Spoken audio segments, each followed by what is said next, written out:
This is Writers Not Writing, the show where you can get to know your favorite writers and soon-to-be favorite writers by listening to them confess to the ways they procrastinate. Thanks for procrastinating with us. I'm Benjamin Gorman, and the quiet guy behind the glass there is Doug the producer. I write novels and collections of poetry and stuff. Doug tries his best to make me sound better. And each week we have a secret word to listen for. If you catch it, you earn the right to take an extra break at the time of your choosing from whatever is stressing you out. From Not a Pipe Publishing, welcome to Writers Not Writing. Today's secret word is Poilu. If I take my time. Welcome, everyone. Today's guest is Talia Lavin. Talia is the author of Culture Warlords. Talia also writes a Substack about politics and sandwiches called The Sword and the Sandwich. And if you don't understand what swords and sandwiches have to do with each other, you really need to get to know Talia because it will make total sense. It is, yes, I love the Substack. In fact, I loved the interview you had with the woman from The Guardian. What was her name? Moira Donegan. Yeah, that was such a good interview. Yeah, it was great. It was digging into the crisis in American feminism. Where do we go from here? Well, and if folks subscribe, they can read any one going forward. But if you want to be able to read the archives, you want to read the one we're just talking about, you are going to have to subscribe for that newsletter. But it is fantastic, the Substack. So The Sword and the Sandwich, highly recommend, worth your time. So as everybody who watches the show knows, we always dress up in these fantastic costumes for the show because we want to, we know it's a visual medium. And so, but for the folks on the podcast, we have to describe them. So we have to let folks know what we're wearing. So Talia, why don't you tell everybody what you chose to dress up in for the show? I am dressed in a full suit of armor, which is very hot because it's 90 degrees. I'm surrounded by swords. I'm on a golden throne, and I am just looking absolutely prepared to engage in a war of words or otherwise. And I mean, you're living, where do you live? You're in New York, right? Yeah, I live in New York. Yeah. And so the golden throne in that humidity, I would think would be a little unpleasant. Like you need, is it a comfortable chair today? I'm thinking that. Oh, absolutely not. I don't think thrones in general are designed for comfort. Beauty is pain. And pain is beauty when you really like swords. That's true. Yes, I have, I got a less impressive suit of armor. This is the same one I wore when I had Elliot Kalin on the show. And so it's on loan from the from the Museum of Art in Cleveland. Which is a fantastic museum. Folks should check it out. And it is a child suit of armor. I'm not a very big guy. So I've got this child suit of armor on from one of the French kings. I would have to look it up. But it is, I am clearly too large for this child suit of armor. So I don't think I'm going to do anything but like parade behind you as you go into battle. And then I'm going to rush back to safety. But yeah, here in the studio, Doug is laughing at me because this suit is, it's also going to be clanky. So Doug's going to have to edit out any noise that we make if I move around. So I'm going to try and hold very still. How's it going today? Before we even get into the show, how are you doing? I'm so stressed out. So do you have a self-imposed deadline or is this imposed? Oh no. If it were a self-imposed deadline, I'd just blow it. But no, it's very much, there's a book contract on the line. It's a lot, and the writing isn't going well. And this is the book about this is book 2. This is the book about the Christian right. Oh yeah. And it's a huge topic, and I'm freaking out. Just freaking out. Just absolutely losing my mind. So it's nice to be on a podcast without losing your mind, but not writing. It's mostly been reading deranged books. That's been a lot of the research. I can imagine. Well, and the deeper you plumb into the kind of theological underpinnings, sometimes the scarier it gets. Like, I was raised in the church. There's a lot of, lovely, kind people who have no idea why they believe what they believe. And, then you get deeper and deeper into it and you go, this is some scary ass shit. There's, stuff that seems innocuous. A lot of Calvin's economics are really terrifying when you learn about just how the kind of cruelty of Calvinism. Like, sorry, you were fucked from the day you were born, and poverty is what you should expect, and the wealthy are just better than you. Like, that's a scary notion. They're elect and they get to be rich. And so, a lot of our economic system is rooted in this idea that this is all deserved, which is really mortifying. Yeah, I mean, I think a lot of the book is focused on evangelicals of various denominations or non-denominational evangelicals. To me, it's like, yes, there's problematic shit, the Protestant work ethic, Calvinism, all this stuff sort of baked into the landscape of America. Christians completely invisible to the fact that they live in a Christian hegemonic country with every single assumption in public life based in principles of Christianity. As a Jew, like, you just constantly feel like an alien. Yeah, well, and navigating this stuff. But the stuff Christians that tell themselves they're the most oppressed. Like, we spent our time learning about martyrs in ancient Rome and going, oh yeah, we are still living in this incredibly repressive society and we're the victims.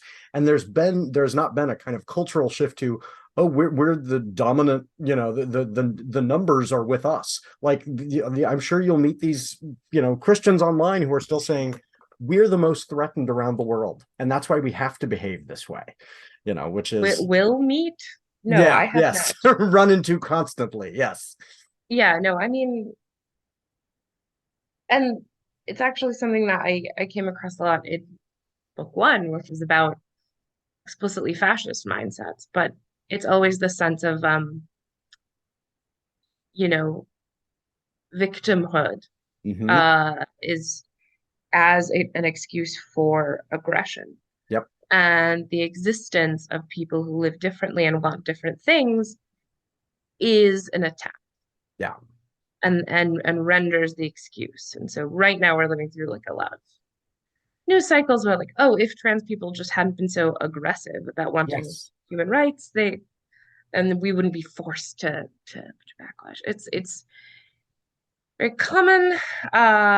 It's sort of variously theologically rooted. I think one thing that really bothers me that I hate is when nice liberal Christians just call everyone who disagrees with their beliefs not a real Christian. Yes. Particularly people who are specifically right now and quite successfully engaged in a process of imposing a right-wing Christian theocracy across the United States, which is what my book is about.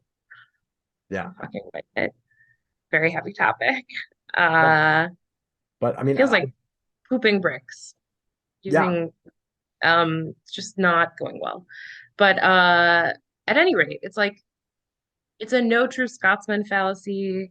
It's just like, so okay, so various popes that ordered pogroms, like, they weren't Christian, right? Various people, like all the people doing horrible things in the name of Christianity aren't Christian. It's very concrete. They just didn't read what Jesus wrote. First of all, I don't believe in Jesus. Right. I'm not in the business of determining whose theology is most correct, nor is that my position. But also, you're really absolving yourself of responsibility here. That's what it really is. Yes, and I can avoid any reflection and my own, responsibility in this by saying I'm one of the good ones, and they're all the people doing harm. All the harm is caused by the people doing, not getting it, and I have no responsibility in this. And it's hard because and it's like, oh, obviously, they're misinterpreting Jesus. Well, they don't think they are. Right. And right. Given that their theology is more impactful than yours at this point in time, politically, like, perhaps you owe it to yourself, and you certainly owe it to the many, many, many, many, many, many, many people affected by this rising theocratic movement, to reflect on how you can dismantle Christian hegemony and how Exactly. like I just find the act of disclaiming very cowardly and also historically inaccurate. And also, it's just like, okay, so you're noping out of this and you're leaving all the people who aren't Christian to just, fight this alone. Thanks. Yeah. Appreciate it. Well, and there is a textual process by which people within a particular church are supposed to confront other people in a church. You're supposed to go to that person one-on-one and say, you're doing it wrong. And then you're supposed to go two of you and say, you're doing it wrong. And then you're supposed to bring that person before the church and say, this person is doing it wrong. They're out. And so what I say to the folks who are going, well, they're just misinterpreting. Have you talked to them about that? Have you taken somebody else? Have you kicked them out of the church? If not, you're doing it wrong. Like, you have an obligation within your faith system to get this out of your faith system. You can't just nope out of it and say, I'm not responsible because they're misinterpreting. Then what are you going to do about it? You have an obligation within, and I always say, and I'm out. Like, I am not a Christian. This is not my thing. I'm not going to get into the who's getting Jesus right. I'm not a believer. But you do say you believe, so what are you doing to clean up your church that's causing all this harm? Otherwise, it is on you. Like, and that's, they really don't like hearing that. They get very angry with me. It's always scary to confront power. Mm-hmm. Mega churches of power, these, Christian far-right state legislators, governors, they have tremendous power. And it's always scary to confront power. It's always easier to exclude yourself from the fight or, in whatever way that you find to rationalize it. And I just find they're not real Christians to be exceptionally harmful and exceptionally common. Yeah. The laziest, I also find that in the way. it's a lot of ex-evangelicals or people who've left the faith who have done a lot of study of text and worked to disinter and disperse harmful beliefs. Not everyone, but some, people engaged in that process of deconstruction that can confront Christian hegemony from a place of deep knowledge and also from a place of having recognized that they have internalized a lot of deep and horrible shit, including the anti-Semitism that's baked into garden variety Christianity of all. Yep, absolutely. But yeah, anyway, I just feel like it's at this point I've been so melodramatic about writing this book and I've spent so much time complaining about it that I'm I could have been writing the whole time. But then that feeling when the writing isn't going well. It's awful. The swampy middle. Yep.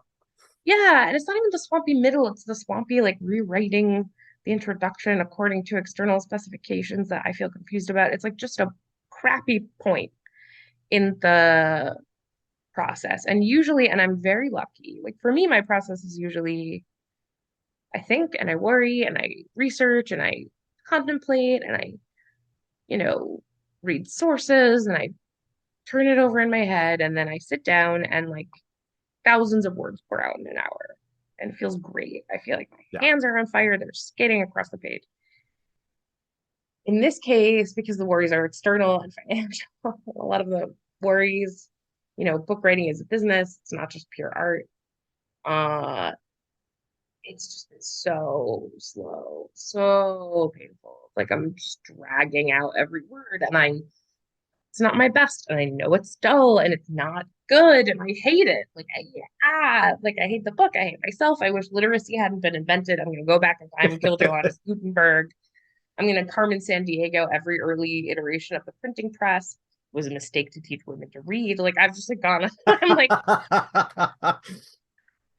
I am so I have the luxury as a fiction author. I don't have to worry about some historical event happening tomorrow that will suddenly, alter the course of it. Whereas for you, that could be, I don't know if that's terrifying. I might be making this worse, but you could have something tomorrow that crystallizes this, that then, invigorates the process. it might be a horror, whatever happens tomorrow, some right-wing evangelical. What was the guy in Norway? What was his name? Who, do you know what I'm talking Anders about? Breivik. Yeah, where in his manifesto, he's making it very clear this is still a reaction to, I mean, it's just his misogyny. Like, this is misogyny, well, not just, but largely this was, I feel like I've lost control and I need, my country needs to be more misogynistic, and then commits this absolute atrocity, right?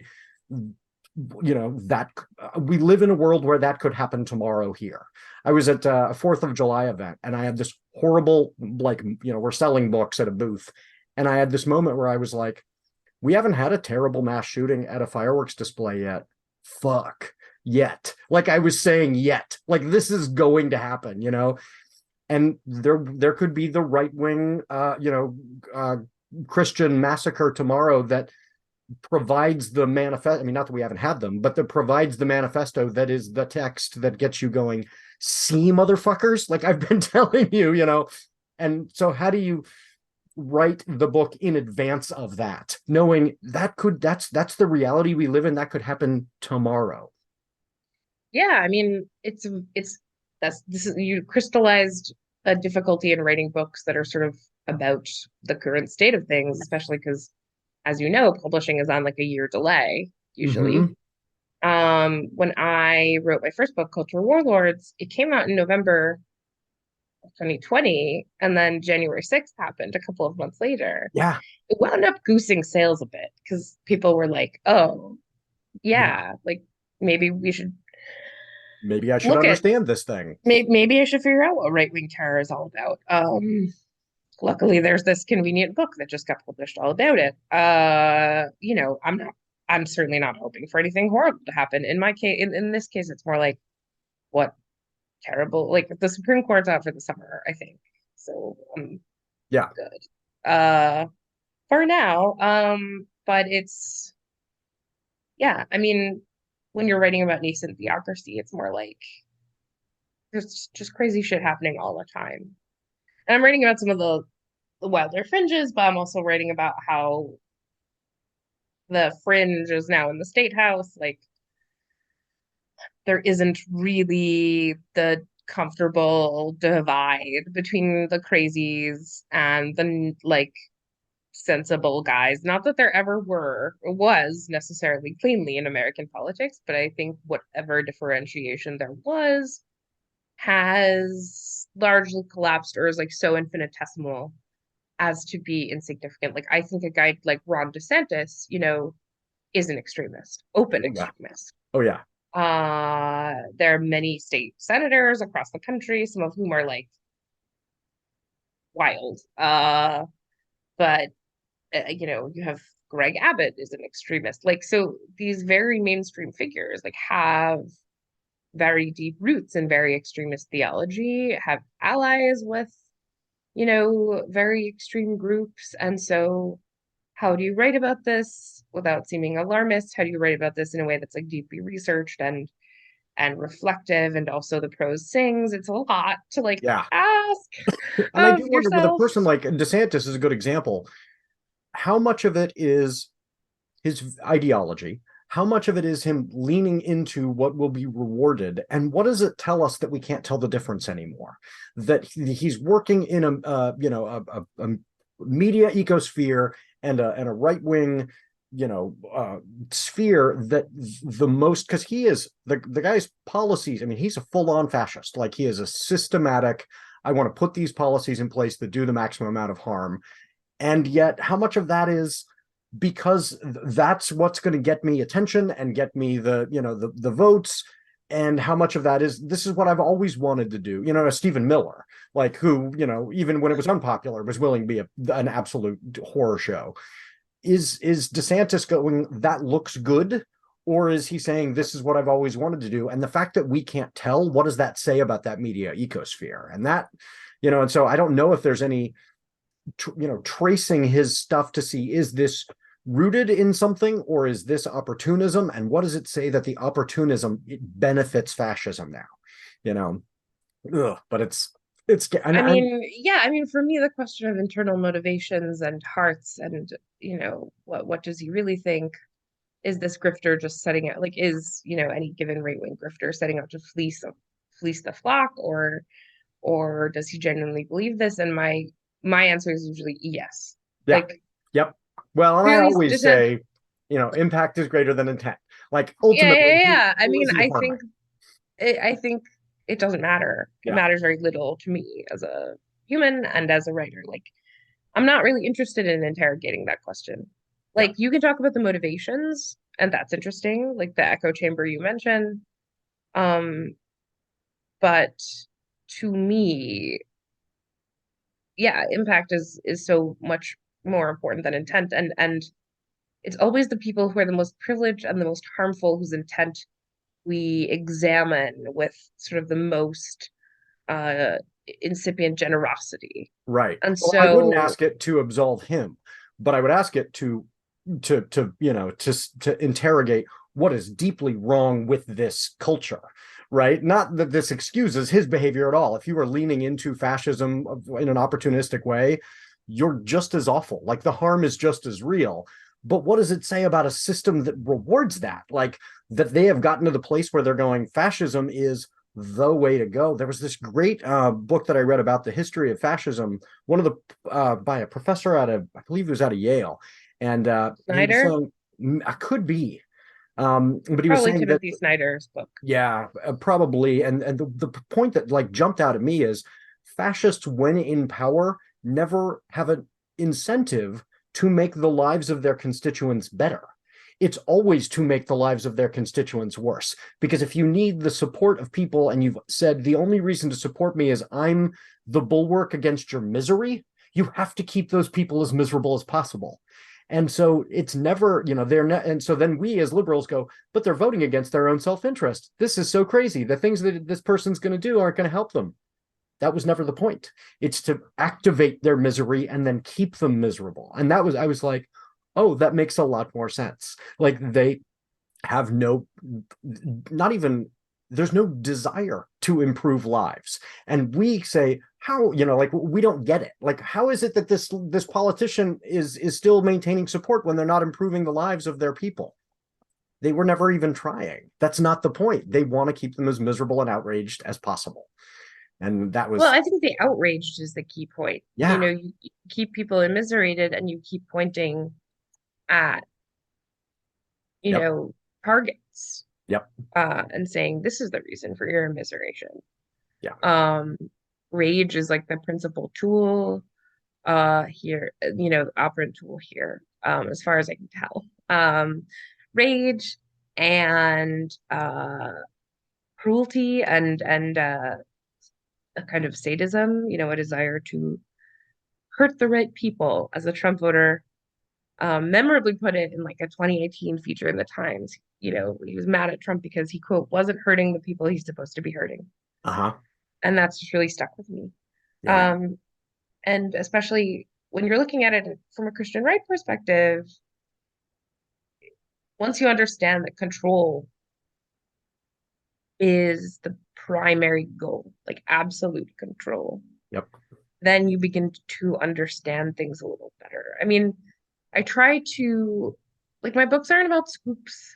They're not really breaking news, which is, anyway, I think like a book is a bad way to go for that.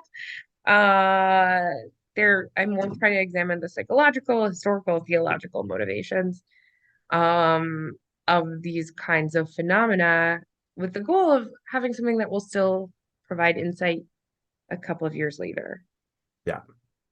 Well, and I find them very well. I found Culture Warlords very helpful. I find that interrogation, once you get into, well, once I as a reader realize, oh, these motivations are layered, and you start to learn about the layers. I mean, because it's always anti-Semitism at the bottom, which I did not understand. Like I had to find this. I don't know if I sent you an email about this. I read Culture Warlords after doing this horror show deep dive after the Pittsburgh synagogue shooting, and trying to figure out like what the fuck, what is the connection here, and reading about a lot of the same stuff that you covered about the elders. I mean, why is our white supremacy culture so enmeshed with anti-Semitism?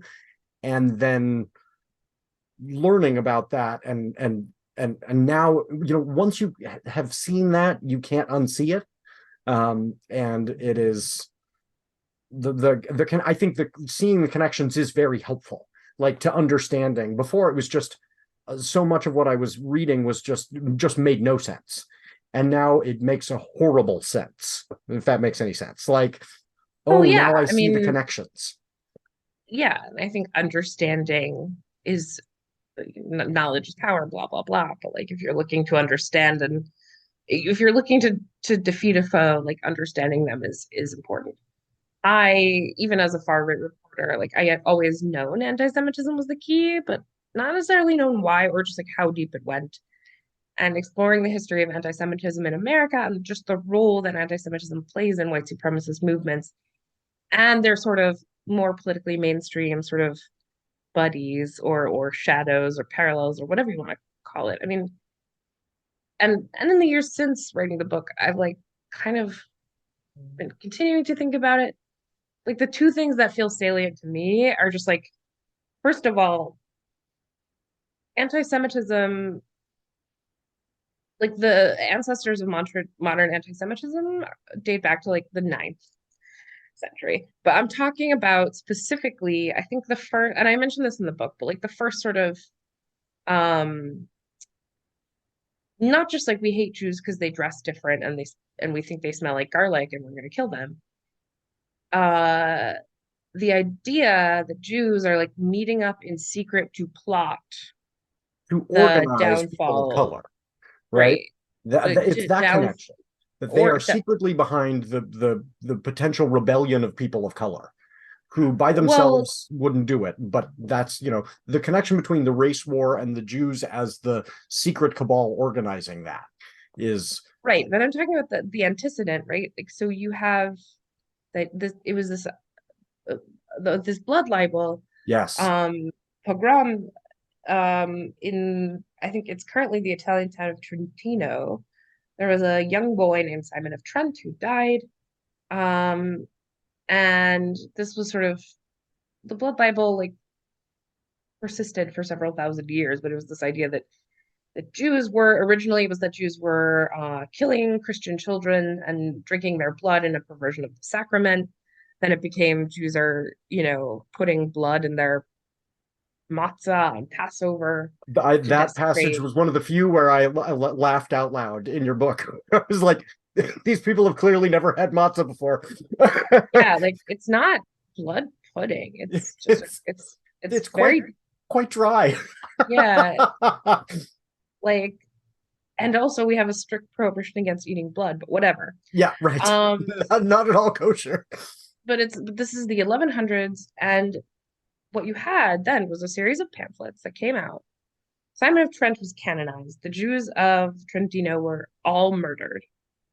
Um, and more to the point, a series of pamphlets that were publicized throughout the Christian world of Europe alleged that Jews met up in secret and had a king of the Jews, which we never have. That's Christians invented that and put Jesus in that role, but we don't have a king. Or maybe there was a King David thousands and thousands of years ago. But It ended shortly but after. every Yeah. year they would pick a child to sacrifice in this perversion of the sacrament. And we're talking about the 1100s here. And that not only is that the template for the rest of anti-Semitism across all of time, the idea of the shadowy cabal, the idea of eating in secret for nefarious purposes. It also is the template for conspiracy theory in general in the Western world. It is the prototype, the shadowy cabal. And so that's why there's a wonderful graphic that talks about like conspiracy theories and what's that all about, and it's sort of constructed as a pyramid, and then like sort of roughly in the middle is this anti-Semitic point of no return, because you can't get that deep into conspiracy without hitting the prototype, Yeah. the template. I mean, I remember going to like a flat Earth message board because I was just curious, and post like 3 on the message board was like NASA is a Jewish plot. Right. I'm like, oh, you mean the guys who like secretly hired Werner von Braun? Like, okay, sure. Like MK Ultra was like created by like Vanderbilts out of Yale, like fuck off. But anyway, well, but it explains why something like the whole QAnon thing was rooted in these Democratic politicians are bathing in blood. And it's like, where would you get this bathing in blood thing? Oh, because they're doing it at the behest of George Soros because it's really blood libel, right? It always is the same conspiracy. Like it's, and so reading it from the outside, you're like, Pizzagate, what the fuck does Pizzagate have to do with anti-Semitism? At its root, it is anti-Semitism. Like it always comes back. I'm not saying that it's like, for me, then it became, how does anti-Semitism function? And it has a very unique function. It is an explanatory function. It's an armature. Why doesn't the world operate in the way that I want it to? Why aren't these principles, such as, homophobia is unnatural, trans people should all die, people of color are naturally dumb and subservient? Why isn't the world like, women should be constantly pregnant and non-employed, and any woman who's too mouthy should die? I mean, their misogyny is throbbing, but it's like, why doesn't the world operate the way I think it should? And the answer is a shadowy Jewish cabal. I mean, that's always the answer. It's cliche. It's like if it's like if you bubbled in A on every question in a multiple choice test and it was right, because the answer is always it's a shadowy Jewish cabal. But it serves this explanatory function, and it serves the same explanatory function across like a whole bevy of conspiracy theories, even if it's sort of veiled in some, but then like scratch the surface and it's not that veiled. I mean, this even appears in turf rhetoric, like the anti-trans movement. This appears, it's just like, once you see it, yeah, like you said, you can't unsee it. It's there. It's everywhere. But they always start with this because patina. It's the template. It's the OG. Right. But they always start with a patina that sounds almost the opposite. So, like the whole turf movement is, we are protecting, women in women's spaces. Well, that sounds great. And then it's, so we have to harm, trans women. Whoa, okay, now we've gone to this much darker place. Why? And then you get deeper, and it's always because, and it's Jews. Trans rights activism was being funded by a secretive network of Jewish billionaires. I mean, it's literally like scratch a turf, find a racist, find something. Like, it's not hard. I mean, in general, I think if you find someone who centers their identity on like being cruel to a minority group, like, that usually carries over to other spheres and is equally shitty in all. Well, a parallel kind of descent of conspiracy is as I was losing my Christian faith, and I was kind of going through and grasping, and I think a lot of folks do this as they're kind of losing their faith. They're going, but I want to hold on to this. And you hear this, well, they're not the real Christians because I want to hold on to Jesus's teachings. Those seem pure.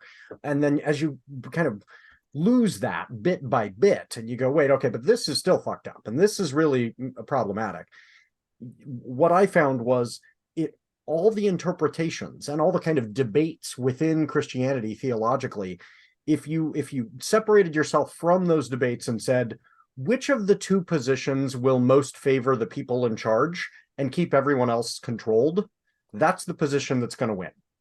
And and so the text itself is manipulated over time to become the text that is maximally controlling of the people, who are going, I don't know, the people in charge say this is what it means, and why do they get to decide what it means?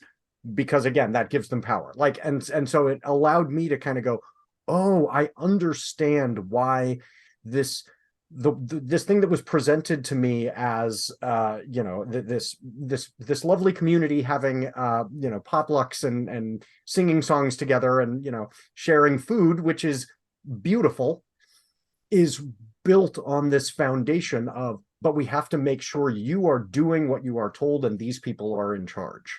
And it kind of maps to because these people will tell you who is evil in the world and responsible for all the problems in your life. And those, like, the deeper you go, the more and more grim that gets, and gets down to the same roots. So it's scary to watch. I mean, I don't want to denigrate anyone who finds faith as a comfort. I just think I left to faith, you left to faith. There are elements of critical thinking that you employ when you do that. But I'm not in the interest of denigrating all religion. I just want to know why the people who want me to be relegated to a second-class citizen because of the genitals I was born with and the ethno-religion I was born into, and the people who want to establish this deeply harmful eliminationist theocracy want to do that. And yeah, like, mutatis mutandis, you can apply lessons all over the place, but I'm interested in the project of building a theocracy in America. What does that look like? I also think that some people who have left faiths, particularly Christians who have left faiths, tend to establish this anti-theist position that can flatten different religions that operate on different models. Yeah. Which is not to say that, like, most religions don't have oppressive hierarchies, but that there is nuance, there's historical and social context, different faiths operate differently among different communities in different countries, and sort of flattening it all under this sky daddy bad, everything's stupid, like, it's like, you gotta unpack some of your stuff. No, I am very sensitive to that because I don't consider myself an atheist. I think a lot of folks, when they leave a faith, become like, and I'm like, no, I'm an agnostic. I am dogmatic about the fact that I don't know. I don't pretend to know. But one of the things I try and do is tease out what is the difference between the theology and the power structure within that particular religious group. And often the thing that I rankle against, which causes the kind of systemic oppression, is not the beliefs. The beliefs are almost ancillary to who is benefiting from an interpretation that empowers the priesthood, and so I find it, I don't feel comfortable saying somebody's metaphysical beliefs are incorrect. Like, I don't feel comfortable weighing in on that. But when the power structure is saying these are the following groups of people we're allowed to oppress based on our story, who benefits from your oppression, right? Who is the group of people who are saying, if we tell you to oppress, then you will listen to us, and we get that hierarchy. And you're right, lots of different faith systems. Really, it's not just the faith systems, it's religious groups within a country, within a legal framework, within a culture, get to create that power hierarchy differently. And it would be, really inappropriate to say, therefore, this religion does this incorrectly, when it's that religious group where, and in what power structure, and in what legal framework. It's far more complicated than this text creates oppression. It's... Yeah, I mean, I think also at this point, like, irritating atheists who don't realize they're just inverted evangelical Christians, yes, are like the least of our worries. It's just something that I've encountered and found unhelpful. Oh yeah. But I call them evangelical atheists. I think they behave the same way a lot of the time. It is a certain mindset, but I think obviously nascent theocracy, ascendant theocracy rather, it is the larger social problem. I just think there are more effective ways to combat it. So, Talia, I know you have been working on a book, and at the same time, it's a show about procrastination. What has been keeping you from your work lately? I find that when I'm in a state of high anxiety, as I currently am, what I turn to are things that comfort me, which, you know, I think is not that unique. But in this case, I found this adorable podcast called The Poisoner's Cabinet. It's so cute and wonderful. And it's these two Brits. I think one is British and one is Irish. And they get together and they make these themed cocktails, and then talk about various murders, usually Victorian cases that have been covered in like the penny dreadfuls. They're very smart. They've read a lot of Dickens. They heavily sourced and usually quite drunk by the end of the podcast. And it's just lovely. I mean, I find it very soothing. That's why I've been like binging it. And then I have played an obscene amount of The Legend of Zelda Tears of the Kingdom, just like to degrees. Like I've found all the light roots, I've found all the shrines, I have like 400 Koroks. And now I'm like, you know, I'm delaying and delaying the final fight by like trying to, at this point, most of the missions that I have left are like very tedious checklists. So I'm like, okay, maybe I should just suck it up and like beat Ganondorf, but and let it go. But I don't want to let it go yet. Are you playing with it connected to your TV, or are you playing it on the Switch, so that it's going with you Just like wherever you go? curled up on the Switch in like a dark corner of a room, like feeling nothing but shame as I attach various Gliok horns to weapons. But you're building, I mean, no shame, you're building, you're constructing. There's a lot to that game, and I understand it is absolutely beautiful. Like the actual graphics are, so you get to spend time in this world constructing and being a person doing good and also doing good work. I think there's merit to that. I would say that it's not, it's very, again, it's all about just like putting myself in this cocoon of like being soothed. I also played this game called Slay the Spire, which I have on my phone and Switch. That's sort of like a card-based combat game where and it's a roguelike where you're kind of following the same map over and over and over, but it gets harder and harder and it's slightly different every time. And I just lose every time. And you'd think you get tired of it, but no, someday I'll win. So a lot of gaming, a podcast, just like I think because I find the writing so taxing at this moment, like I'm just like, please, like just swaddle me in things that make me feel okay.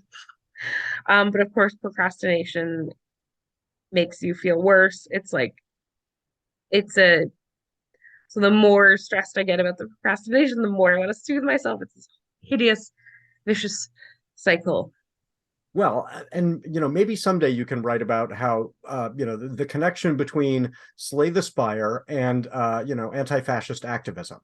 I doubt it. And frankly, there's a thing as a writer, everything's content, right? But like you have to have things that you preserve to yourself.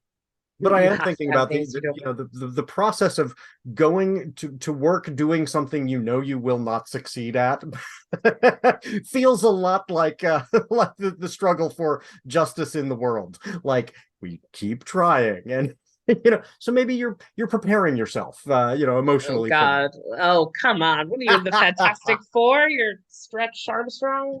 yeah, that is a stretch, a Captain bit of a stretch. Fantastic? Yeah, no, but I appreciate it. There is a quote from the Talmud that I used as a it's a very basic, like very cheesy Jewish quote that pops up a lot.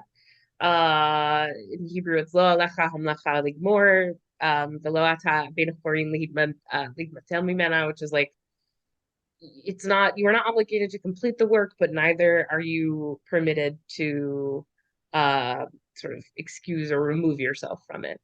Uh like in other words, you go in trying to fix the world, you should not expect that you will be able to complete creating a just and magnificent utopia of the milk of human kindness, but you are not permitted to not engage in that struggle at all.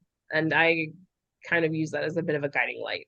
But again, it's like very cheesy. It'll show up all Yes. the time. No, Very I have a friend quote of mine unquote. who is a rabbi who she says that all the time. It's like at the bottom of every email. It's a good thing to have as a kind of constant reminder. Like, hey, remember. But it's a hard reminder. It's the reminder It you don't is. I want to mean, hear. it's Jewish pragmatism right there. But it's like, again, like I think tamping down your expectations from the get is useful. And also the reminder of like, just because you're not going to be Link, the hero, saving all of Hyrule, doesn't mean that you can't, that you aren't obligated in your own way, to engage in the struggle for a better world. It does make me wonder how much our fantasy literature, not just fantasy literature, really so many of our hero's journey kind of stories tell us here is the one person who did it, and deceive us into thinking that is the way that good work is done in the world, is alone, and that is not on the one hand, it is a nice vacation. Like, it is good to tell stories that are those, the Link stories. And on the other hand, is that good for us to constantly think I maybe I should be doing this alone, when in fact that's not how the good work is done. Speaking of doing it alone versus doing it with a group, you were saying you were reading a biography. I was reading you were reading the biography of Napoleon recently by Andrew Roberts. Yes, and then I felt too stupid to do that, and now I've been listening to the Poisoner's Cabinet instead. But I started the biography of Napoleon. I like falling asleep to audiobooks in general. It's sort of, I like just hearing a human voice, so that I don't go into like anxiety spiral mode. There cannot be silence in my brain. And so I was listening to this biography of Napoleon. I do think it's funny that his name is actually pronounced, or was pronounced, in Corsica, where he was born, Napoleone Bonaparte. And like he has a million, brothers and sisters that he installed as kings of various countries that he conquered, and they're all like Girolamo Bonaparte, but then they get Frankified. And I didn't apparently even realize that. So everything would have been pronounced with that almost Italian. yeah. Is the Corsican a hybrid, or is it Italian? Would it have been an Italian? I think Corsican is like a dialect of Italian. I don't know. Okay. Don't get me in trouble. But I think Corsica, it's like he was very into Corsican nationalism as a youngster, and then they were a dozen to him because he was more carried away by the ideals of the French Revolution. But yeah, Corsica is this like Italianate identity, and very much Napoleon grew up speaking Corsican. French was a second language, and Corsican has more in common with Italian, I want to say. I I'm love gonna the look that up idea real that quick. of all the Doug things can. you've done in your career, this is what's going to get you in trouble. Oh God. Okay, it is a Romance language constituted by the continuum of the Italo-Dalmatian dialect spoken on the Mediterranean island of Corsica. It is related to the Tuscan varieties from the Italian peninsula, and therefore also to the Florentine-based Standard Italian. So it's a dialect of Italian. It is Italian. Okay. I can just imagine that gets you canceled. Napoleone Bonaparte. Yes, I just think that's funny Napoleon's because he's like, name, not all the actual work you've done. isn't that always, gets yes, canceled by rabid Napoleon fans. just Corsicans. Just Corsicans. They're so angry at you. Oh my God. Well, they should have accepted Napoleon as their leader, and then maybe we'd all be speaking Corsican. That's fair. Yes, we would know for a fact that Corsican is Italian. Yeah, exactly. But yeah, I've been doing a bit of that, and I have a standing intellectual interest in World War I and the way it's shaped the world, but right now it's all on the back burner of like, fuck, I have to meet my deadline. I have to meet my deadline. I have to meet my deadline. I'm not going to meet my deadline. What am I going to do? What am I going to do? I'm going to hide under the blankets and just pretend the world doesn't exist. I'm going to play Zelda. Oh no, I have to meet my deadline. So that's the spiral. I was doing some research this last week on the way World War I affected the continental philosophy that post World War One and the kind of horror of the attempted suicide of Europe, you know, that was really an event that changed the way philosophers even tried to argue for kind of, you know, the way human beings ought to treat one another and should expect the world to work. Like, it totally jarred the world of philosophy in a really fascinating way. It was a turning point. I'm less familiar with that. I am very familiar with the way it changed the world of art. So Mm. like the Dadaist movement arose during World War One, and I've loved them since I was a teenager because it really fit a teenage mindset of like all of this is really absurd. But it's this it arose during the height of the battles of World War One. These artists were like screw impressionism, and all of these attempts to portray the beauty of the world. At the moment, we're living in a time of mass and senseless slaughter, and so they began to produce this anti-art that was consciously absurdist, and ironically, like then changed the face of art. And so you had, Cubism and surrealism and all these movements that arose out of that initial surge of Dada saying, no, we're not going to create tranquil and beautiful scenes. We're not even going to try to portray reality. We're going to use abstraction. We're going to use collage. We're going to use, absurd performance. And then it went on to just like absolutely change and shape the face of 20th century art. So, World War One shaped the geography of the modern world. It shaped the philosophy of the modern world. It shaped the art of the modern world. And it's sort of under the shadow of World War II, but like it not only laid the groundwork for World War II, but also like colonization of the Middle East by Britain, and the way the land is distributed in the Balkans, just all sorts of things that you like. America as the dominant economic powerhouse of the 20th century, that comes from World War One. There are all kinds of things that were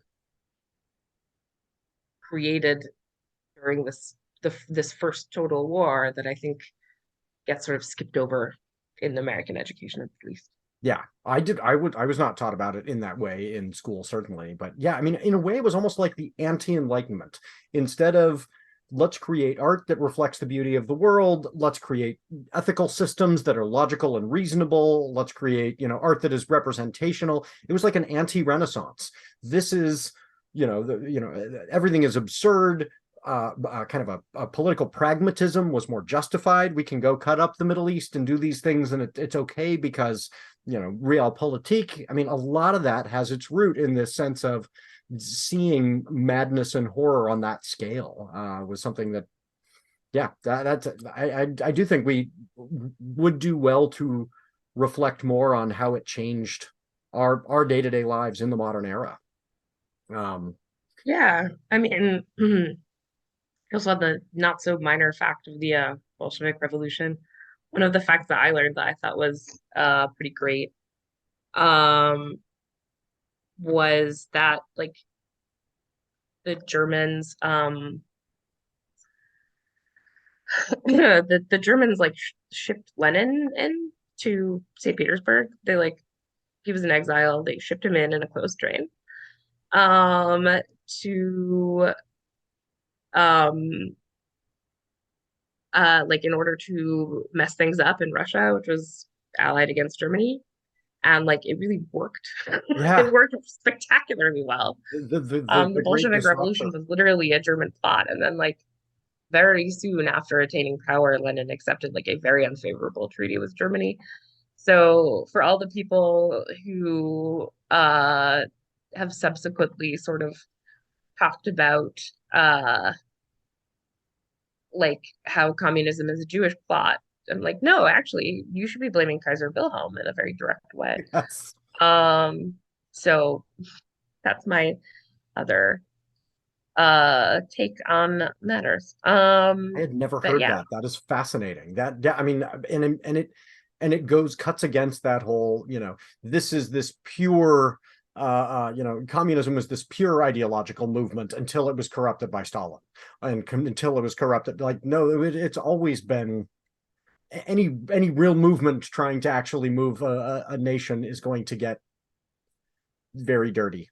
The only way to be a perfect representative of any ideology is not to engage in any action. Yeah.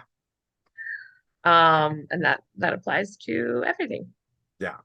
Which is also, if you have an ideology of, taking some kind of action in the world, not engaging is also, unsatisfactory. So like there is no perfect, Speaking of not perfect, what has been taking your attention away from your writing in the news lately? This is a little bit of a gotcha or something, or just like a cheat, but it's been super hot. And like then I looked it up and it's like yesterday was like the hottest day in the history of the world or something. I'm like, oh, so like I hate this weather. My home could be better air conditioned. By the way, we're all going to roast to death, and there's like absolutely no organized political movement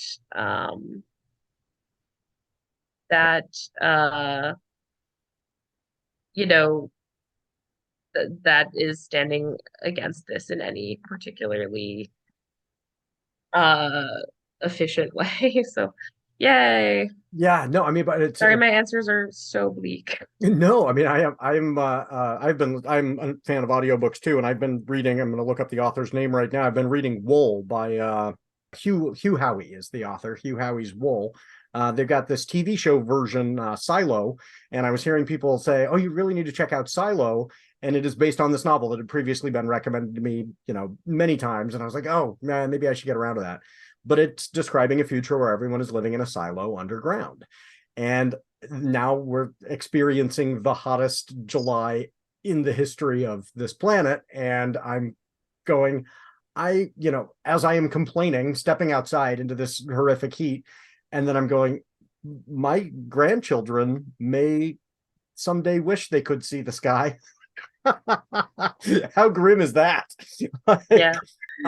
Part of the whole point of the show is to help our readers learn more about you. So imagine you, not a character you want to play, but you yourself are a character in D&D. What would be your race and class? In the times I played D&D, also considering this question, I would be a dwarf because dwarves are Jewish in fantasy, in all fantasy, and I'll die on this hill. Tolkien said so in a 1954 interview. The adopted children in the Silmarillion? Absolutely. Yes, totally. No, he said he based Dwarfish off Semitic languages and was like, yeah, the dwarves are Jews. Well, and it's problematic the way he made the dwarves Jewish too, because they're not the chosen, they're chosen after the fact. Like it's, yeah. Ugh. They love gold. Yeah. And delve too greedily into deep. Yep. But still, I'm reclaiming it. So I always play like a big titty dwarf in D&D consistently. And so I think that would be who I would choose. And for character, for class, I don't know, I like rogue or barbarian. In like video games, I'm always that person that's like, I guess I'll put on some like armor and like maybe like some defensive effects, but basically my strategy is like go in and just like wail on everyone. Try to recover some health along the way. And that's my strategy in D&D and video games and like arguably life in a certain sense. I tend to rush in with minimal preparation. I'm the exact opposite. I'm like, I need to be the one with a bow and arrow because the monsters frighten me. Like I'm hiding back, but I can totally imagine you as a barbarian because you get 2 swords, like more swords, right? Yeah, and also, I mean, wizard stuff and all the math is just too complicated for me. Like I don't want to have to memorize all this stuff. I'm just like, no, like let me go in and tank as many hits as I need to and just smash them up. That's more my vibe. In D&D and possibly in life, I don't know. I'm just like very moment to moment tackling the issues as they come up kind of a person. That's an excellent strategy. It's good to pair up though. My son is the same way. He goes in first. And so when we play together, I hang back, and we're a good team in that way. So somebody to shoot the arrows over your shoulder, Mm-hmm. So okay, yeah, my boyfriend is a doctor, and he always plays wizard class because he like, yeah, memorizing stuff. I'm really good at it. And like, I would like more complicated techniques, please. But that's a perfect pairing. You know, he stays back, he shoots the spells over your shoulder, and you expose all of the monsters by charging in at first. So Yes. you've been ambushed now. These are level 1 goblins, 3 level 1 goblins. What do you do? I pull out my axe and I slash them to ribbons. Yeah, I mean, just slash, slash, slash. Come on, come on. it's straightforward and effective. This is not a hard decision for me. I'm not pulling out my grimoire. I'm just like pull out a gigantic axe and whack their heads off, please. And thank you. There you go. That'll do it. So, okay, so what have you been daydreaming about lately? What has been on your mind that may, get into your work, but it's just that thing you've been marinating in as you've been procrastinating lately? Yeah, I mean, I think a lot of writing is thinking. I mean, I'm not a fiction writer. I don't know how fiction works, but I assume it's the same. I mean, for me, like most, I do a lot of research and then I ponder, and like the pondering, I have like spent so much time beating myself up over the years over the fact that like sort of ambient pondering time is a part of my writing process, but it absolutely is. Ah. And obviously with a larger project like a book, that can like the amount of ponder time you need is sometimes larger than the amount of time you have to write. But I've been thinking a lot about religion, obviously, and power and belief, and I am fascinated by people's hunger to believe in something and the way that in and of itself is a motivation. Uh, the certitude people get out of belief and the the need that's persisted throughout all of human history for this kind of faith, especially because it plays a minimal role in my life. Or at least possibly I have faith in stuff in ways that I haven't examined. um, but I've been thinking about that a lot. And then the other thing, we've talked about this already, but World War One, and I did want to recommend if people are just like, what's the deal with World War One? I don't really know about it. A really great sort of first book to read about it is A World Undone by G.J. Meyer. It's the story of the Great War, 1914 to 1918. And obviously that's a huge story. But if you want a book that will just really give you a sense of the contours of the conflict, how it started, also repercussions, that's a really great book to start with. It really taught me a lot, and then it was a very useful departure point to read all kinds of other books about World War One. Including it was one of the first wars where there was a huge surfeit of memoirs also of like um people who had fought and came back and wrote. A lot of these guys were English gentlemen who were officers and therefore not necessarily in like the trenches. But my favorite of the World War One memoir genre is this book called Poilu. It's not available on audiobook, but it's Poilu, which was the general term for French soldiers in the way that Tommies was sort of the general term for English soldiers. And it means like a guy with a big beard, because apparently the French didn't shave as much. Um, but anyway, it's by this like socialist guy who I think was like a baronet and went on and was basically at every battle that the French forces fought in and chronicled the sort of horror and absurdity and moments of transcendence in like a very lyrical way, but without sort of any of the pretense and the sort of effete melancholy of some of the more famous World War One memoirs. So those are my two recs from my ambient ongoing World War One obsession. And that is translated in English. That second one is in English as well. Yes, I don't read French. Okay. I did go to Paris fairly recently and got to see the grave of Marshal Foch, who was the leader of the French forces in World War One, and he's entombed in the same complex as Napoleon. And I was like, maybe I should get into the Napoleonic Wars, hence the biography of Napoleon. Maybe I'll finally get around to finishing War and Peace. Um, just because I think having a strong background in the Napoleonic Wars would make that book a lot more decipherable. Yeah, have you Also, read you can tell I'm a nerd about history and military history, which I think is fairly unusual for like it's very dad coded. So, um, but I happen to think World War One is just absolutely endlessly fascinating. And happily talk your ear off about it, but not your listeners. So we'll pause here. well, speaking of talking your ear off, have you read Les Miserables, the novel? The I read parts of it as a kid, like an ambitious, very nerdy kid. It sort of deterred me after a while. Yes.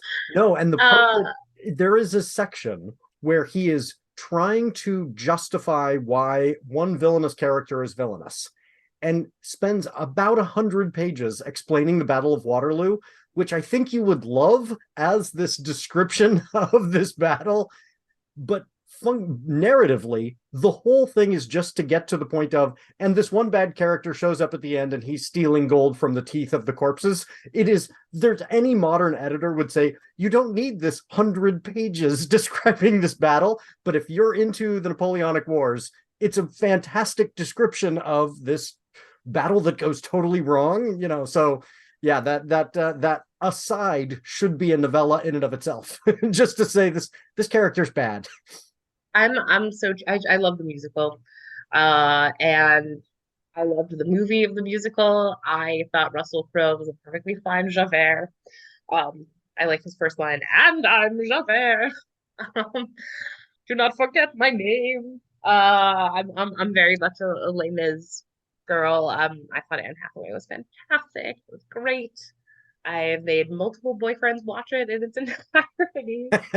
Um, but yes, I'm a big fan of Les Mis, but as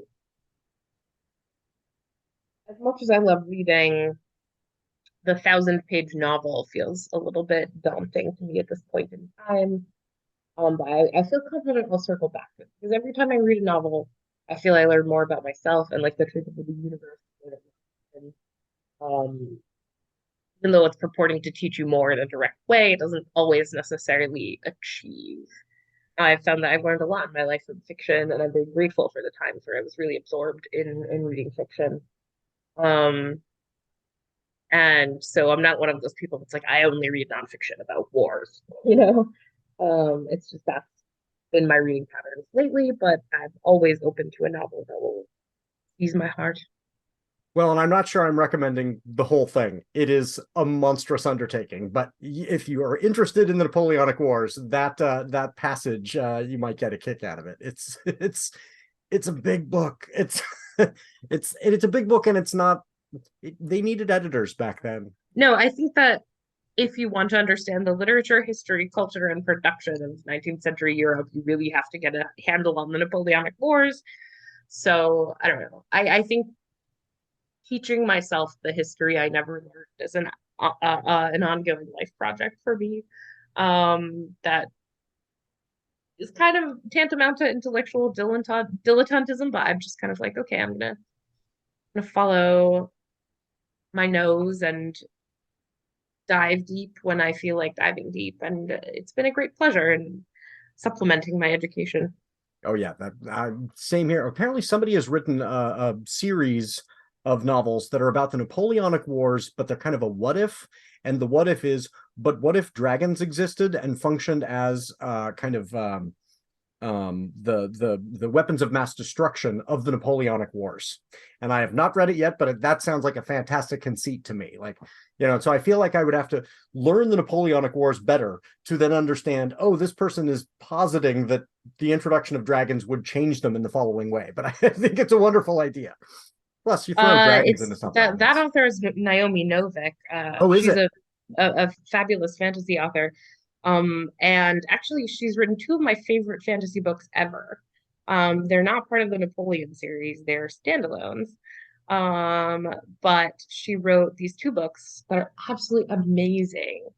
One is called Spinning Silver, and it is the only fantasy book I have ever read with a Jewish protagonist. Ah, And it is fabulous. It just like turns all of these um fantasy tropes on their heads. It's absolutely amazing. I cannot recommend it enough. And then the other book is Uprooted, which is like sort of a book about magic, but it's set in an Eastern European milieu, and that just like is so much more fun to me than like yet another fantasy book set in it's not England. Yeah, Albion. And it's lovely and it's Polish and it's just absolutely a fantastic book. So I will look those Uprooted up and and Spinning link to Silver them. are two total recommendations from me. Yeah, I will link to those in the show notes, so folks check those out. I'm going to look those up myself. Those sound amazing. Yeah, the Excellent. audiobooks are a little rough because they chose, I think, to emphasize the Polishness by having a reader with a heavy accent, and that kind of I didn't love that, but that choice, but I loved the books and I've read them multiple times, just devoured them. Yeah, that sounds right up my alley. So I'm excited to check those out myself. And I do want to read her Napoleonic series too. That's cool to hear that she's got that range too. That makes me want to read the Napoleonic ones more, knowing she's got a Jewish protagonist in the other. Like, okay, I can enter into this fantasy not with that hesitation that I have to with so much fantasy. Like, and where is this going to get deeply problematic? Yeah, I haven't read the Temeraire series, the Napoleon series, so I can't vouch for them, but they're quite a bit of fun. Yeah. I also my other like big fantasy obsessions, Lord of the Rings was where I started out in like all reading. Like I was problematically obsessed with those books for a very long time and got my first writing was fan fiction for Lord of the Rings. But I in like later teenhood and adulthood have been I just love Discworld so much. It's very much my comfort food and I return to it again and again and again. Especially in the vein of like fiction teaching you about life. I think Terry Pratchett's view on humanity is very salient and Mhm. sort of a wonderful mix of cynicism and genuine heart in like a way that I really appreciate and admire. And I also really enjoy, and this is a little more like cheesy, but I love Leigh Bardugo and particularly her series um like the Six of Crows and Crooked Kingdom. I Yeah. haven't loved the TV show as much, but I loved those two. And it was just like magical bank heist is a lovely mashup of genres for me. I enjoyed them a great deal. I if you enjoyed those, check out Jade City by Fonda Lee. It is totally different. It would be outside of, but it's fantasy set in kind of a 1920s-esque to the modern day. I mean, it covers this generation. So imagine the kind of The Godfather, but kung fu movie. Like, and the magic is people who have jade power, and it's really really cool. And it was recommended to me on this show. I then went and read all of them and absolutely loved them, and Fonda Lee is brilliant. So if you want some fantasy that's doing something very different than you see in so much fantasy, check out Fonda Lee's Jade City is the first, I believe. It's the Jade Chronicles or something like that for the trilogy, but really fun. And I like Okay, seeing cool. people doing new things with fantasy, stretching away from the Tolkien. I'm a Tolkien fan as well, but we valorize that world because we loved it so much that then we keep going back to it. And it's like, no, people can do wonderful things beyond that with magic. So Yeah. I mean, it's an archetype, and then archetypes are useful to a point, and then subverting an archetype is fun. I'm not sure I'm as big a fan of George R. R. Martin's. Like, what if there was more rape in Lord of the Rings? Kind of a vibe, but like I did enjoy the books, but I just at a certain point the misogyny just like made me kind of turn off. Anyway, yeah, well, and now I have outed myself to your audience as the biggest nerd in the history of the world. nope, par for the course on this show. Totally normal. Yeah. So, what else is going on with you that we should let readers know about in terms of your writing career and where they can find your work? Yeah.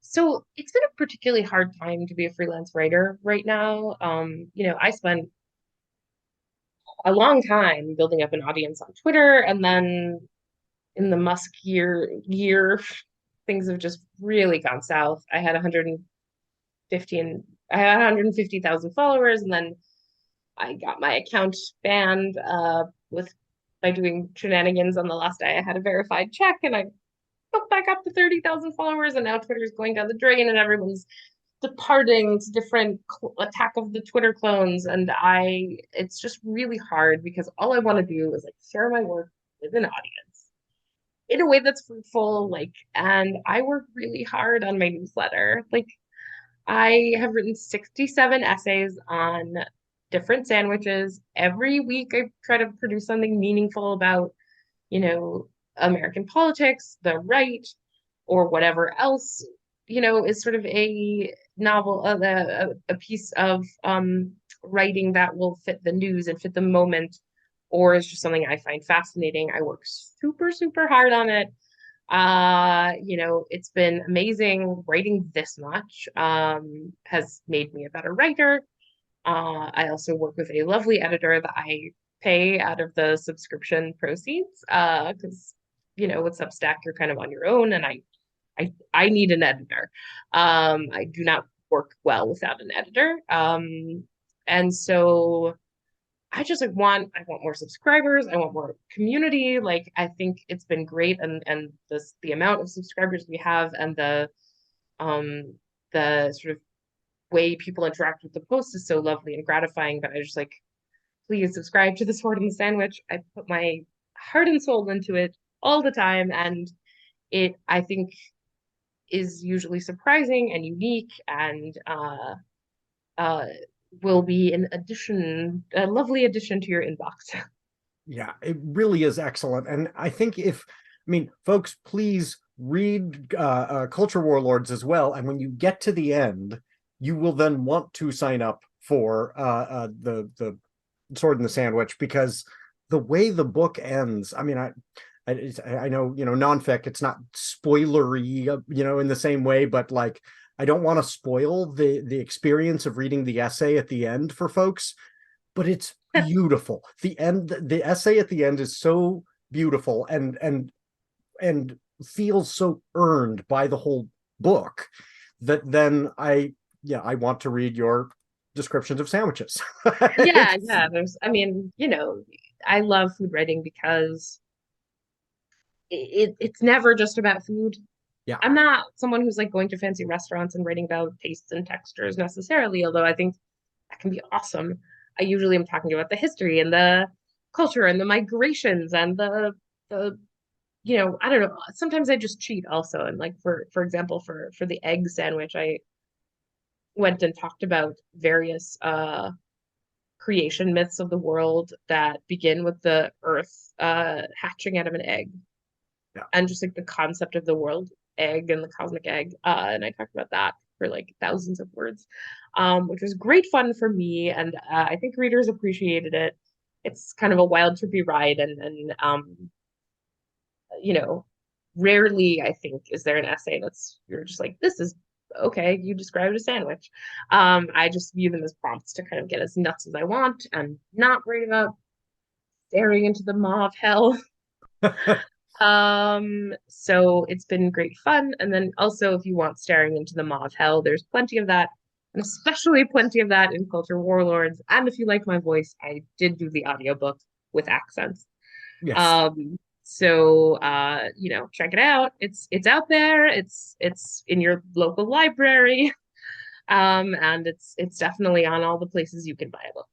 And it is incredibly relevant. Like, it is a book that this book will not age out, I don't think, anytime soon, because it explains something about our culture that I wish everyone understood deeply. I don't think this is going to go out of fashion. So unfortunately, the horrors of white supremacy and incel culture and the ways that those are intermingled and are so toxic, they're not going away anytime soon. So read this book so that you understand them. I just hope folks will pick up a copy. And then once they do, they will go, Sword in the Sandwich, I need more of this.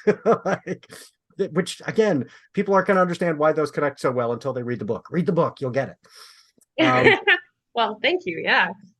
You did a better job selling my book than I did. And yes, I do think it was written in 2020. But I think and hope it has legs. Just because what draws us to hate doesn't change. Yeah. Draws people to hate doesn't change. The ways hate manifests doesn't change, and certainly the history of hate in America is evolving, but learning about it is useful to understand the present day. Yeah, well, I'm going to get really polished at it because I'm recommending this book to frickin' everybody. Oh, thank you I so will do a much. better job in a couple of months of describing it because I'll really have it down my elevator pitch. But I loved it. Oh, well, I appreciate that very much, and I'm hoping to bring the same energy into book two. It's just a bit of a heavy lift. Yeah. You're taking on a lot, but it's so important. So I appreciate it. So Yeah. totally lighter. Gosh, this is a leap. The people are going to have whiplash, but we do silly polls on Twitter and maybe Thread now, and we'll see where else we are. I mean, the company is everywhere as well. So for our poll question, we ask folks to weigh in, and we've had all kinds of, dim sum or pho, owls or crows, avocado, amazing or disgusting. What is your suggestion for what poll we should run this next week? Yeah, so I was just like, what silly question can I ask? And I was like, who's the sexiest guy in the history of movies? I shamelessly watch movies for male eye candy. I recently watched The Lost City, because it's about a writer who is struggling to finish her book. Very goofy, but I'm like, I don't find Channing Tatum attractive. This movie is annoying to me, therefore. Um, like, because I'm like, he's so supposed to be man candy, and I'm like, where? But I recently watched Indiana Jones and all that stuff, and I'm like, I just want to stare at pretty men um in film. So I think the sexiest guy in the history of cinema, obviously this was formed by my early like my 14-year-old self has still put this particular portrayal as the sexiest thing ever on film. Viggo Mortensen as Aragorn in Lord of the Rings. And then this is a more obscure reference, maybe, but I also recently watched this French film called Le Cercle Rouge, which is about criminal gang, like, in Paris, and it features Alain Delon, who's like one of the most beautiful men that has ever lived in the history of time. With this like sexy 70s mustache as like a beef, and oh my God. So like, who's the sexiest guy in the history of cinema, and what performance? And if you had to compare those two, which would it be? I strongly recommend, if you are a person attracted to men or just want to see some cool movies, putting Fellowship of the Ring and Le Cercle Rouge back to back. It will be quite a day of lovely man flesh. Yes, I will have to find pictures of Alain Delon to put next to Viggo Mortensen for the poll. And people can decide. I have not seen Le Cercle Rouge yet, so I'll have to check that one out. But I went looking and I found this picture of Gian Maria Volonté, who is also in it, but I don't know if that's what he looks like in the film. But I'm like, he looks like a cross between Alain Delon and Viggo Mortensen, but maybe it's just the short beard, So I think that might be from a Western or something. it That's could not what he be. looks like in the movie, but he looks great in that movie too. I mean, he's a very handsome man as well, adding to the appeal. There's just a lot of handsome men in both movies. There are I not think enough that women in. Let me tell you, in Lord of the Rings, there far too few women, and they were desperately trying to shoehorn women in because there are even fewer in the books in terms of representation. So that is one of the things that is a problem with that series. Not enough female representation, certainly. yeah, I don't know. I just am like, okay, it's just guys being dudes. Like Master and Commander has no women in it, and I love that movie. But I was just like, cool. I'm just watching pretty men like do stuff. But yes, I agree, obviously, and there's a lot like Naomi Novik is a wonderful example of female-driven fantasy. Those two books. But yeah, I mean, it's sort of Viggo is the ultimate like sort of rugged guy, and then Alain Delon is very polished. So it's It's like, which do you prefer? Yes, it will be one of And those then you can polls that is also a Rorschach of what is your taste, So we'll let people then post pictures of who else they would want on there as well. Who competes with those two? So what's in your to read pile? What when you are done and you get to go, okay, now I get to read for me. What is waiting in your to read pile? Oh God. Well, I mean, most of my pile is research books at this time. I'm like reading like the case for Christian nationalism and like various manifestos by self-proclaimed prophets and all this stuff. And my to be read pile is quite grim. I've Yeah. heard Babel by R.F. Kuang is very good. It's also a fantasy book. A friend who has very good taste recommended it. So maybe I will get to it at some point if I'm ever not drowning in the turgid soup of my own prose. So yeah, I don't have like a super satisfactory answer to that one, except No, like, I mean oh that's a my good one. God. We will post to that one for sure. Babel by R.F. Kuang. Yeah. This was another one recommended to me. Black Fatigue by Mary Frances Winters. Somebody literally put it in my hand and said, I've got to check this out. So Black Fatigue by Mary Frances Winters is one of my to reads. So I'll link to that in the show notes as well. But it sounds really powerful. And powerful in a way that is inspiring and hopeful, unlike your research pile, which sounds terrible. Yeah, it's like literally just like parenting manuals from evangelical Christians who want you to beat your kids. Yes, when my son was born, we were handed one of those. My Tell me it wasn't to spouse train and up a child. Was it a Dobson? Yep, Dobson. And we were Oh just like, God, I hope that man is drowning in the lake of fire he believes in. What a terrible, terrible, terrible, terrible man. and I look back and I'm like, what would have been the proper way to respond? Knowing, I mean, even in the moment, we were like, oh fuck no. Like there's no way we're going to raise our child, with the rod. But how do you say to somebody who's just handed you a book, like, this is terrible, right? No, based on what that book advocates you do to your children, you hit them full in the face with the full hardcover. Right.